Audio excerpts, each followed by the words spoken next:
আসসালামু আলাইকুম। আমি চলে আসলাম আপনাদের মাঝে। আপনারা কেমন আছেন? আল্লাহর রহমতে ভালো আছেন ইনশাল্লাহ। আমি একটা রেসিপি নিয়ে আসলাম। রেসিপিটি একটু মনোযোগ দিয়ে দেখেন। আমি একটি প্রায় ফ্রাই প্যান বসিয়ে দিয়েছি। ফ্রাই প্যানে তেলও দিয়ে দিয়েছি, গরম হয়ে গেছে। এখন আমি পেঁয়াজগুলোকে আস্তে আস্তে ভেজে নিব। যে যেখান থেকে দেখছেন অবশ্যই লাইক, কমেন্ট, শেয়ার, সাবস্ক্রাইব করে দিবেন। আপনি একটি লাইক, একটি কমেন্ট আমাদের আগামী ভিডিও দেওয়ার উৎসাহ জাগায়। দিয়ে দিলাম পরিমাণ মতো লবণ। এখন পেঁয়াজটাকে আমি ভালো করে একটু ভেজে নিব।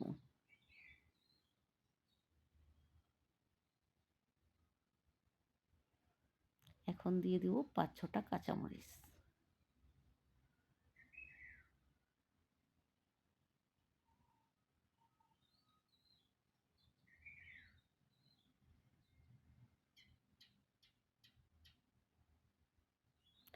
এখন দিয়ে দিব টমেটো কুচি। আর টমেটোগুলো দেখতে কি সুন্দর টকটকে লাল, আমাদের নিজের গাছের টমেটো। আর খেতেও মিষ্টি মিষ্টি এবং বাইলে বাইলে।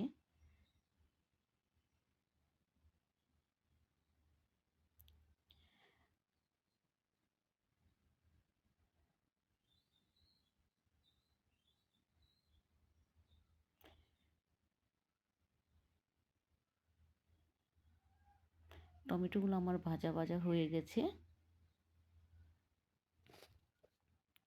দিয়ে দিলাম মরিচের গুঁড়ো। এবার দিয়ে দিব হলুদের গুঁড়ো। দিয়ে দেবো একটু পরিমাণ মতো পানি।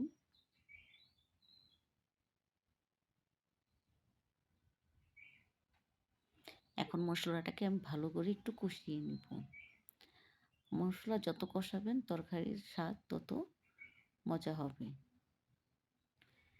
আদা রসুন বা মরিচের কোনো কাঁচা ভাবটা থাকবে না। আমি দিয়ে দিলাম পরিমাণ মতো পানি। এখন একটু নেড়ে চেড়ে নিব।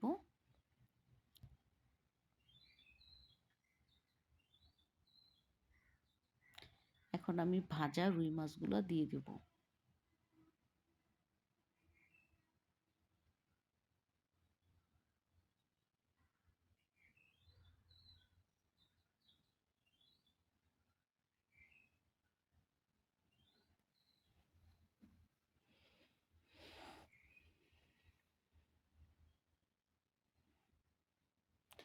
অনেকেই রুই মাছটা খেতে খুব পছন্দ করে।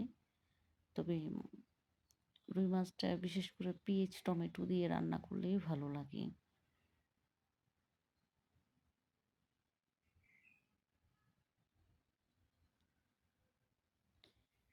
আমার রান্নাটা হয়ে গেছে প্রায়। এখন দিয়ে দিব ধনিয়া পাতা। সবচেয়ে বড় কথা হচ্ছে আমি যে কিছু মানে সবজি দেখাই আমার বাড়ির উঠানেই লাগানো হয়েছে। আমি বিশেষ করে আমার সাহেব সব কিছু বোনা মানে খেতে পছন্দ করে। এর জন্য আমি সব কিছু বাড়ির আশেপাশে আঙিনাতে লাগাই।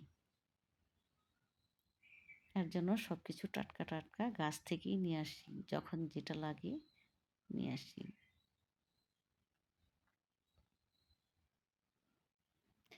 তো সবাই ভালো থাকবেন ইনশাল্লাহ। আল্লাহ হাফিজ। আসসালামু আলাইকুম।